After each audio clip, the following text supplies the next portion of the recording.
ನಾನೊಬ್ಬ ರೈತನಾಗಿ ಸರ್ಕಾರ ಏನು ನಿಲುವು ತಗೊತಾರೋ ಅದಕ್ಕೆ ನಾವು ಬದ್ಧ. ಇನ್ನೂ ಮುಂದುವರೆದು ನಾನು ಹೇಳೋದಾದರೆ ನಾನೊಬ್ಬ ರೈತನಾಗಿ ಯಾಕೆ ನಾನು ಕೊಡಬೇಕು? ನಾವು ಇಲ್ಲಿ ಟೊಮೆಟೊ ಬೆಳಿತೀವಿ, ಮಾವು ಬೆಳಿತೀವಿ, ರೇಷ್ಮೆ ಬೆಳಿತೀವಿ, ಹಾಲು ಉತ್ಪಾದನೆ ಮಾಡ್ತೀವಿ. ಭಾಳಷ್ಟು ಉಪಯೋಗಕ್ಕೆ ಬರೋಂಥ ಮನುಷ್ಯನಿಗೆ ಏನು ಉಪಯೋಗಕ್ಕೆ ಬೇಕೋ ಎಲ್ಲನೂ ನಾವು ಬೆಳೆದು ಅವನಿಗೆ ಸಪ್ಲೈ ಕೊಟ್ಟು ಅವನ ಕಡೆಯಿಂದ ಬೆನ್ನಿಗೆ ಚೂರು ಹಾಕ್ಸ್ಕೋಬೇಕಾ? ನಾವು ಏನು ಅವಶ್ಯಕತೆ ಇದೆ? ಅವ್ರಿಗೆ ಅಷ್ಟೊಂದು ಶಕ್ತಿ ಇದ್ದರೆ ನೇರ ಬಂದು ಫೈಟ್ ಮಾಡಲಿ. ಹಿಂದೆ ಬಂದು ಫೈಟ್ ಮಾಡೋದು ತಪ್ಪು. ನಾವು ಅವ್ರು ಕೊಡೋಕ್ಕೆ ನಾವು ಸಂಪೂರ್ಣ ನಮ್ಮ ರೈತ, ನಾನೊಬ್ಬ ರೈತನಾಗಿ ಕೊಡೋದಕ್ಕೆ ನಾನು ಒಪ್ಪೋದಿಲ್ಲ. ಅವಶ್ಯಕತೆ ಇಲ್ಲ, ನಾವು ಬದುಕ್ತೀವಿ, ನಾವು ಹೋಗ್ತಾ ಇಲ್ಲ, ಕೊಡೋದಿಲ್ಲ ನಾವು. ಸರ್ಜಿಕಲ್ ಸ್ಟ್ರೈಕ್ ಆಗಿತ್ತು ಹಿಂದೆ. ಸರ್ಜಿಕಲ್ ಸ್ಟ್ರೈಕ್ ಆದಾಗ ಆ ಹಿಂದೆ ಒಂದು ಒಡನಾಟ ಇತ್ತು. ಆಯಿತು ಬಿಡಪ್ಪ, ಏನೋ ಒಂದು ಇನ್ನು ಎಲ್ಲ ಕಡೆಯೂ ಆ ಕಡೆಯಿಂದನೂ ಆಮದಾಗ್ತಾಯಿತ್ತು, ನಮ್ಮ ಕಡೆಯಿಂದನೂ ರಫ್ತಾಗ್ತಾಯಿತ್ತು. ಸರ್ಜಿಕಲ್ ಸ್ಟ್ರೈಕ್ ಆದಾಗೇ ನಮ್ಮವರು ಕೂಡ ಎಚ್ಚೆತ್ಕೊಂಡು ರೈತ ಭಾಗದಾಗ ಏನು ನಮ್ಮ ಇಂಡಿಯಾದಲ್ಲಿ 60-70% ರೈತ ಕುಟುಂಬಗಳಿವೆ. ಇನ್ನು 30% ಮೇಲ್ವರ್ಗದ ಜನ ಇದೆ. 70% ರೈತ ಕುಟುಂಬದಲ್ಲೂ ಕೂಡ ಅವರವರ ಮನೆಗಳಲ್ಲಿ ಇವತ್ತೇನು ಮೀಡಿಯಾ ಭಾಳ ಮುಖ್ಯವಾಗಿ ಮನೆಯೂ ತಲುಪುತ್ತೆ ಸುದ್ದಿ. ಮನೆಯಲ್ಲೂ ಮಹಿಳೆ ಕೂಡ ಮಾತಾಡ್ತಾಳೆ, ಮಕ್ಕಳು ಮಾತಾಡ್ತಾರೆ. ಅಂಥ ಸಂದರ್ಭದಲ್ಲಿ ವಿರೋಧಿಸ್ತಿದ್ದಾರೆ. ಇವಾಗ ಈ ಸಂದರ್ಭದಲ್ಲಿ ನಾವು ಕೊಡಬೇಕಾ? ಅವರಿಗೆ ಅವಶ್ಯಕತೆ ಇದೆಯಾ? ಕೊಡೋದಿಲ್ಲ. ನಾವು ರೈತರಾಗಿ ನಾವು ಕೊಡೋದಿಲ್ಲ. ಸಾಮಾನ್ಯವಾಗಿ ನೆರೆ ರಾಷ್ಟ್ರದಲ್ಲಿ ಹೋದಾಗ ಗಡಿ ಭಾಗ ಆದ್ದರಿಂದ ಒಂದು ಅತ್ಯುತ್ತಮ ಒಂದು ಬಾಂಧವ್ಯ, ಪ್ರೀತಿ, ವಿಶ್ವಾಸ, ಒಂದು ಭಾವನಾತ್ಮಕ ಸಂಬಂಧಗಳು ಇರತಕ್ಕಂಥ ಸಹಜ.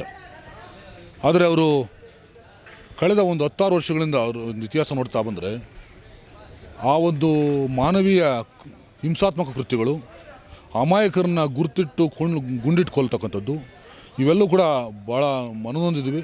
2013ರಲ್ಲಿ ಏನು ಸರ್ಜಿಕಲ್ ಸ್ಟ್ರೈಕ್ ಆಯಿತು, ಆ ಸಮಯದಲ್ಲಿ ಕೂಡ ನಮ್ಮ ರೈತರು, ಖರೀದಿದಾರರು ಮತ್ತು ಮಂಡಿ ಮಾಲೀಕರು ನೇರ ವಿರೋಧ ವ್ಯಕ್ತಪಡಿಸೋದ್ರ ಜೊತೆಗೆ ನಾವು ಯಾವುದೇ ಹಣ್ಣು ತರಕಾರಿಗಳನ್ನ ಇಲ್ಲಿಂದ ಏನು ರಫ್ತಾಗ್ತಿತ್ತು, ಪ್ರತಿನಿತ್ಯ 700-800 ಟನ್ನಷ್ಟು ಪ್ರತಿನಿತ್ಯ ಸರಬರಾಜು ಆಗ್ತಾಯಿತ್ತು ಸುಗ್ಗಿ ಕಾಲದಲ್ಲಿ. ಅದನ್ನು ಅದನ್ನು ಬಂದ್ ಮಾಡೋದ್ರ ಮೂಲಕ ವಿರೋಧ ಮಾಡಿದರು.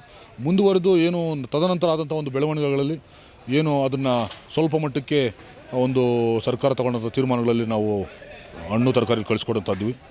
ಆದರೆ ಇತ್ತೀಚೆಗೆ ಆದಂಥ ಪೋಲ್ಕಾದಲ್ಲಿ ಏನಾದಂಥ ಒಂದು ದುರ್ಘಟನೆ, ಹಿಂಸೆ ಮತ್ತು ನರಮೇಧ, ಇದನ್ನು ವಿರೋಧ ಮಾಡೋ ರೀತಿಯಲ್ಲಿ ಯಾರೆಲ್ಲ ರೈತರು ಕೂಡ ಕೋಲಾರದಲ್ಲಿ, ವಿಶೇಷವಾಗಿ ಕೋಲಾರ ರೈತರುಗಳು ಅದನ್ನು ವಿರೋಧ ಮಾಡ್ತಾಯಿದ್ದಾರೆ. ನಾವು ಯಾವುದೇ ಹಣ್ಣು ತರಕಾರಿಗಳನ್ನು ಮತ್ತು ನಾವು ಬೆಳೆದ ಉತ್ಪನ್ನಗಳನ್ನು ನಾವು ಕಳಿಸೋಕ್ಕೆ ಸಿದ್ಧರಿಲ್ಲ ಅಂತೇಳಿ ಒಕ್ಕಲಿನಿಂದ ಇಲ್ಲಿ ಮಾತಾಡ್ತಾ ಇರೋದನ್ನು ನೀವು ಕೇಳಿಸ್ಕೊಳ್ತಾ ಇದ್ದೀರಿ.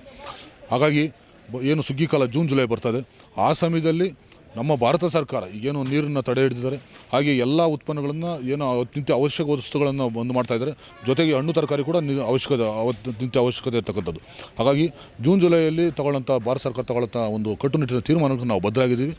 ಅವರು ಏನೇ ಹೇಳಿದ್ರು ಕೂಡ ಇವತ್ತಿನ ದಿವಸ ತೀವ್ರ ವಿರೋಧ ಇರೋದ್ರಿಂದ ಅಲ್ಲಿಗೆ ಕಳಿಸ್ಕೊಡ್ತಕ್ಕಂಥ ಸಾಧ್ಯ ಇಲ್ಲ ಅಂತೇಳಿ ನಮ್ಮ ರೈತರು ಕೂಡ ಹೇಳ್ತಾ ಇದ್ದಾರೆ. ಹಾಗೆ ರೈತರು, ಖರೀದಾರರು ಮತ್ತು ವ್ಯಾಪಾರರು ಕೂಡ ಇದೇ ನಿಲುವಾಗಿದೆ. ರೋಡ್ ಹೋಗ್ತದೆ, ರಸ್ತೆ ಮೂಲಕನೇ ಹೋಗತಕ್ಕಂಥದ್ದು. ಅಲ್ಲಿ ಗಡಿ ಭಾಗದಲ್ಲಿ ಹೋದಾಗ ಗಡಿ ಭಾಗದಲ್ಲಿರ್ತಕ್ಕಂಥ ಏನು ಆ ಪ್ರಕ್ರಿಯೆಗಳಿರ್ತದೆ, ಒಂದು ರಫ್ತು ಪ್ರಕ್ರಿಯೆಗಳು, ಅದನ್ನು ಅವರು ಗಾಡಿ ಬಂದು ಮತ್ತು ಇಲ್ಲಿಂದ ಅವರು ಒಂದು ಟ್ರೇಸ್ ಏನಿದ್ದಾವೆ ಅವರ ಒಂದು ಸಾಗಾಣಿಕೆ ಒಂದು ರೂಪಗಳಲ್ಲಿ ಅವ್ರು ತೊಗೊಂಡು ಹೋಗ್ತಾ ಇರ್ತದೆ.